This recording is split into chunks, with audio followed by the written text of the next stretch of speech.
que d'un coup il a doublé parce que tout le monde se dit ok, le talent qu'on nous a promis chez Mbappé, il est là, on l'a vu sur des actions de classe, etc.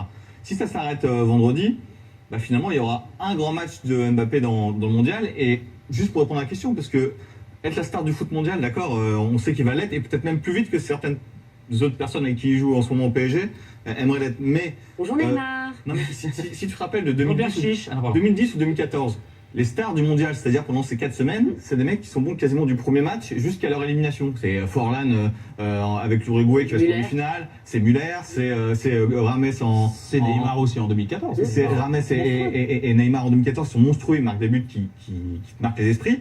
Là, ce qui est bon pour nous, c'est que Mbappé, pour être la vraie star de ce mondial, il faut qu'il soit bon les derniers matchs, quoi. Un peu comme Griezmann à l'Euro 2016.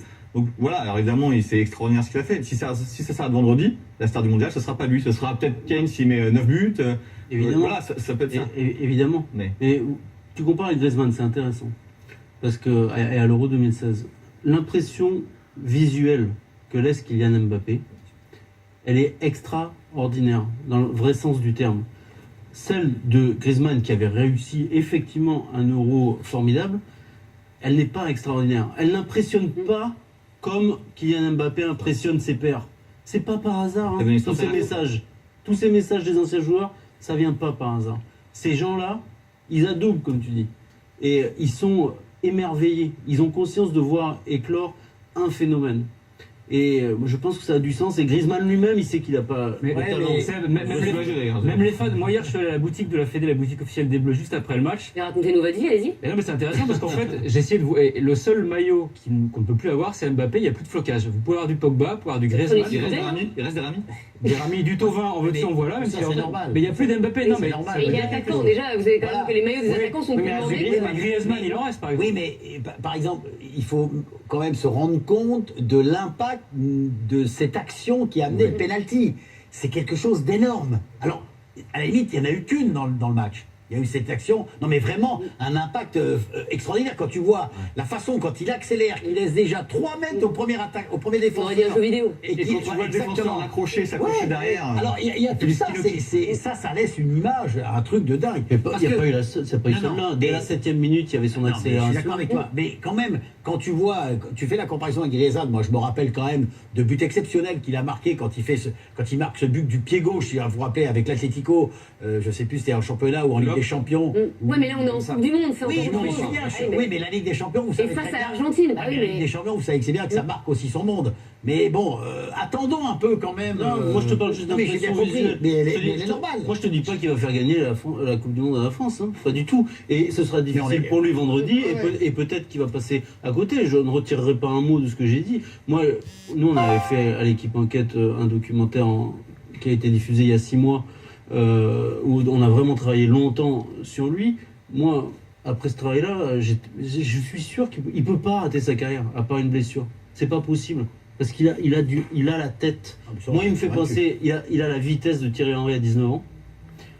Il a sa précision devant le but à 25 ans et sa maturité à 30. Il a tout. C'est phénoménal. Après, contre une équipe comme l'Uruguay, pour revenir dans la compétition, j'espère, et c'est ce que j'en parlais hier, j'espère qu'il va réussir et que l'équipe de France va réussir à lui permettre de trouver quelques espaces. Bien sûr qu'il ne fait pas que cela. Il peut jouer en 1-2, etc. Mais si, comme au PSG, il arrive à travers ses prises de balles ou des 1-2 sur le côté droit à trouver de l'espace, c'est là qu'il peut désorienter totalement une défense uruguayenne dont on sait bien sûr qu'elle n'aura rien à voir avec celle de l'Argentine. En tout cas, il épate évidemment le monde entier, Kylian Mbappé, il épate également ses coéquipiers. Écoutez ce que disaient de lui ce matin en conférence de presse Florian Thauvin et Antoine Griezmann. Ouais, je pense que dès la première fois, vous comme moi, quand on l'a vu, on se disait putain quel joueur. Donc voilà, après il confirme ce qu'on pense de lui.